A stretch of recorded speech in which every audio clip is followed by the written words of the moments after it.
ಇನ್ನು ಮುಂದೆ ನಿಮ್ಮ ನೆಚ್ಚಿನ ಧಾರಾವಾಹಿಗಳ ಫುಲ್ ಎಪಿಸೋಡ್ಗಳು ಸನ್ ನೆಕ್ಸ್ಟ್ ಆಪ್ನಲ್ಲಿ ಮಾತ್ರ. ಚೇಂಜ್ ಮಾಡ್ಕೊಂಡ್ಬಿಟ್ಟಿದ್ಯಾ?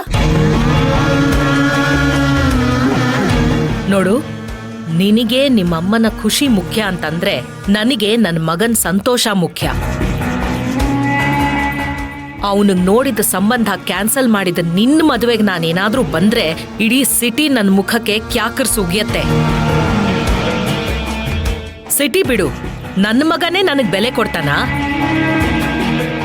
ಇವತ್ತಿಷ್ಟೆಲ್ಲ ಬೇಡ್ಕೋತಿದ್ಯಲ್ಲ ನೀನು, ಆದ್ರೆ ನಿನ್ನ ದುರಹಂಕಾರದಿಂದ ನನಗ್ ಎಷ್ಟೆಲ್ಲ ಅವಮಾನ ಮಾಡಿದೀಯಾ. ನನ್ನ ಅಣ್ಣನ್ ಮಗಳಲ್ವಾ, ಹೋಗ್ಲಿ ಬಿಡು ಅಂತ ನಾನು ಸುಮ್ನೆ ಬಿಟ್ಟೆ. ಆದ್ರೆ ನೀನು ಒಂದು ಸತಿನಾದ್ರೂ ನಮ್ಮ ಅತ್ತೆ ಮಗ ಆರ್ಯ ಅಂತ ಸುಮ್ನೆ ಬಿಟ್ಟ್ಯಾ ಅವನನ್ನ? ನನ್ನ ಎದುರಾಳಿಗಳಿಗೆ ನನ್ ಜೊತೆ ದ್ವೇಷ ಕಟ್ಕೊಳಕ್ಕೂ ಯೋಗ್ಯತೆ ಇರ್ಬೇಕು ಅಂತ ಅನ್ಕೊಳ್ಳೋಳ್ ನಾನು. ನಿನಗಂತ ಯಾವ ಯೋಗ್ಯತೆನೂ ಇಲ್ಲ. ನನ್ನ ಕಣ್ಣೆದುರುಗಡೆನೂ ಕಾಣಿಸ್ಕೊಳ್ಬೇಡ. ಹೋಗ್ತಾ ಇರು. ಅತ್ತೆ,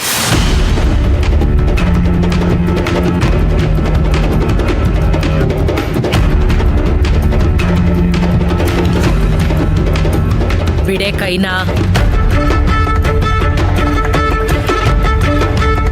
ಅತ್ತೆ, ರಾಧಿಕಾ. ಅತ್ತೆ, ಅತ್ತೆ, ಅತ್ತೆ, ಅತ್ತೆ, ನನ್ನ ಮಾತು ಕೇಳಿ. ಅತ್ತೆ, ಪ್ಲೀಸ್ ಹೋಗ್ಬೇಡಿ. ಅತ್ತೆ, ಅತ್ತೆ, ಅತ್ತೆ. ರಾಧಿಕಾ, ನನಗೆ ತುಂಬಾ ಸಿಟ್ಟು ಬರ್ತಾ ಇದೆ. ನಿನ್ಗೆ ಅವ್ರು ಅಷ್ಟು ಅವಮಾನ ಮಾಡ್ತಾ ಇರೋದನ್ನ ನೋಡ್ಕೊಂಡು ಸುಮ್ಮನೆ ಇರಕ್ಕಾಗಲ್ಲ ನಂಗೆ. ನೀ ನನ್ನ ಹೆಂಡತಿ ಆಗ್ತಿರೋಳು, ಎಲ್ರ ಮುಂದೆ ಅಂಗ್ಲಾಜ್ ಬೇಡ್ಕೋತಿದ್ರೆ ಅದನ್ನ ನೋಡಿ ನಂಗೆ ನೋವಾಗಲ್ವಾ? ಜಗತ್ತಲ್ಲಿರೋ ನಂಬರ್ 1 ಶ್ರೀಮಂತರು ಈ ತರ ಸೀನ್ ಕ್ರಿಯೇಟ್ ಮಾಡಲ್ಲ. ಅಲ್ಲ, ಇವ್ರೇ ನಾನು ನೋಡ್ದೇ ಇರೋ ಶ್ರೀಮಂತರ. ಇಷ್ಟೊಂದು ಕೇಳ್ಕೋತಾ ಇದ್ರು, ಅದಕ್ಕೆ ಬೆಲೆ ಕೊಡದೆ ಹಾಗೆ ಹೋದ್ರು. ಒಂದ್ ಹೆಣ್ಣಿಗೆ ಇಷ್ಟೊಂದು ಆಟಿಟ್ಯೂಡ್